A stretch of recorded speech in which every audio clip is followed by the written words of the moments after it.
appointed you as a prophet.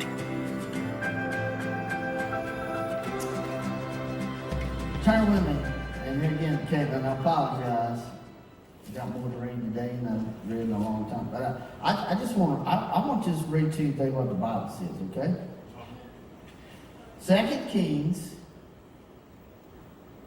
chapter 11, and verse 21. Whoa, before we get there, hold on. Anybody in here 7 years old? Rex, your grandkids, they how old are they? 6, 7, 5, 4? That's Rex. He can't hear me. How old's your grandkids, Rex?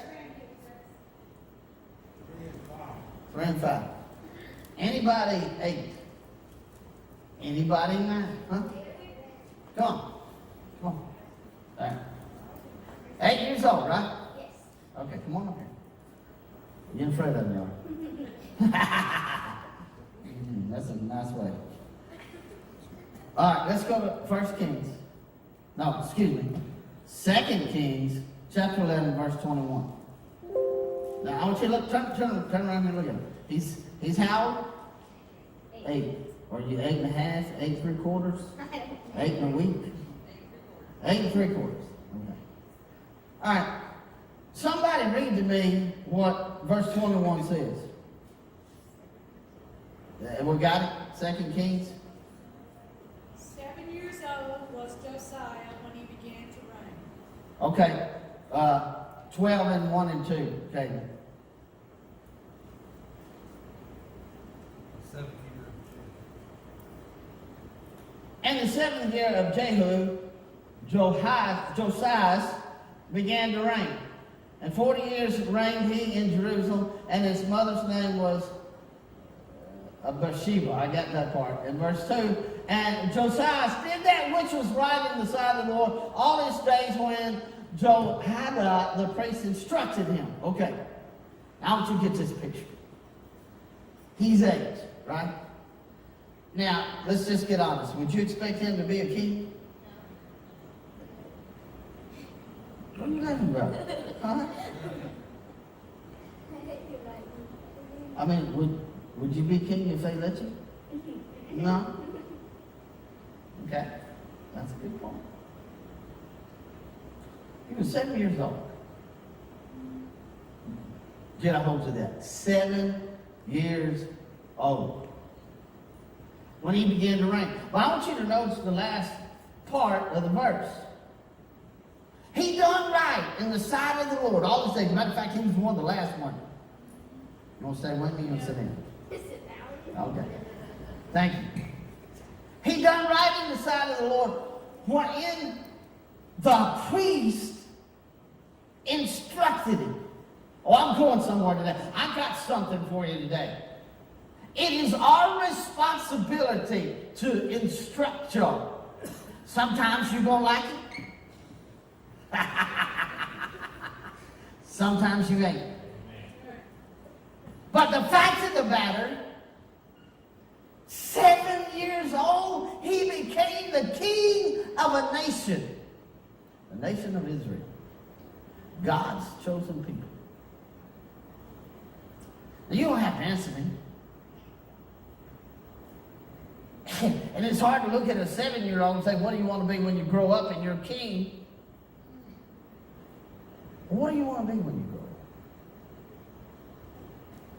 You want to be what? A veterinarian. Okay. Anybody else? Y'all don't know? It's okay. Boys, it takes them a lot longer than it does girls, in case you don't know. Some of them still ain't figured it out. But all I'm saying, I'm thinking about this again this morning. 7, I didn't remember his name, but I remember the story. 7 years old, he became the king of God's chosen people. But he followed the instruction of the high priest. All right, let me ask you a question. Obviously, the high priest gave him the right instruction, right? What if he had got the wrong instruction? I mean, come on now. He said he won't be king anyway. I mean, come on now. Let's just get real. To me, naturally, to have a 7-year-old king just don't make sense whatsoever. You know, there again, he's a child, right? But God said in his word that he followed the dictates of God, now he's, 47, right? 40 years, so it's 47. He's 47 years old. He followed it all those years because the priest had given him instruction. Now I've heard people say, and I won't tell no lie, there's been a few times that I felt that way. I've raised my kids.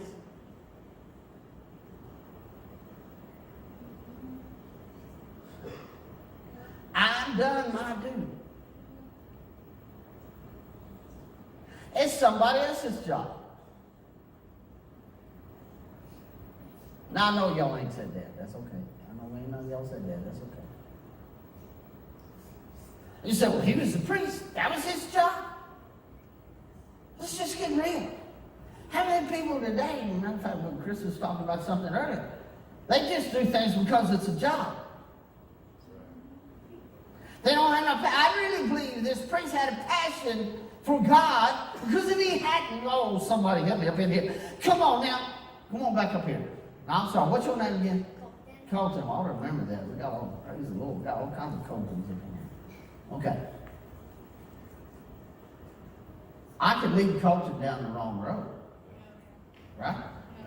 I could convince Colton, hey man, this is what we need to do. We need to, I don't even think I haven't thought about it. We need to, tell all these people that they need to pay us because, y'all ain't hearing me. We, And he didn't make a mandate and, but he was giving godly instruction. And can I go a little even farther with that? I ain't going to ask you if you listen to him all the time because I know the answer. Right? But he listened. Yeah. Amen. Now I know ain't nobody up in here had no rebellion, right? Y'all come on, smile. Y'all, guys, come on, you're not fooling me because I know. We rebel, right? Yeah. Hmm? So Colton can say, I'm the king. I'm going to, you're going to. Let me tell you something. I really believe, according to God's law at that time, if the king said, y'all do this, this is what they'd had to try to do. Yes. So, where are you going? 7 years old. So, my whole thing is, and I really believe God had to be in it because God says he guides, right? Oh, y'all ain't going to hear me. Do you believe the word says that he guides our footsteps? Amen. Those that love the Lord, he guides. So, do you believe God is guiding y'all's footsteps? Amen. Good. So, now we've got a king at 7 years old. And Jeremiah, I think he was old enough to be married because if you go on and read a little further, I don't think he was 7 years old. I think he, was married or whatever, but he was still young. My youngest son is what, 25? 4, 5, 6, I don't know, somewhere in there. Some of them days. And he's a mature young man, but I want to tell you something. Even, I don't even want to say that, even with insurance, most of the time young men's insurance don't drop till they're at least 25 years old. Why? Because we do stupid stuff. But I'm going to go a little bit further. And don't just stop at 25. I don't know what I think about you. But, how the red light used to be coming on to 79 years ago, but before they made a new intersection and all that kind of stuff, it curved like this and then you come back around. You had that last stoplight, I guarantee if you pulled up beside a woman, that if she didn't try to outrun you out of that stoplight, I ain't standing here.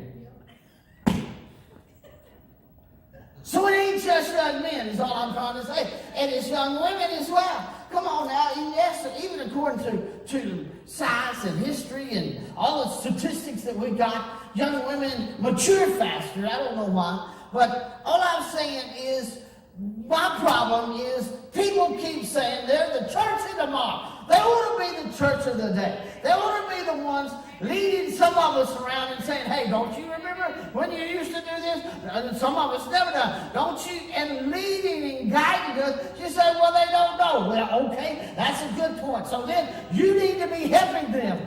You need to be instructing them. You need to be loving them. Come on now. If you want your daughter, I don't know why I'm here. I guess maybe because the son got married yesterday. But if you want your daughter to have a good husband, she needs to see how you treat her. Amen. And I just use y'all because I can.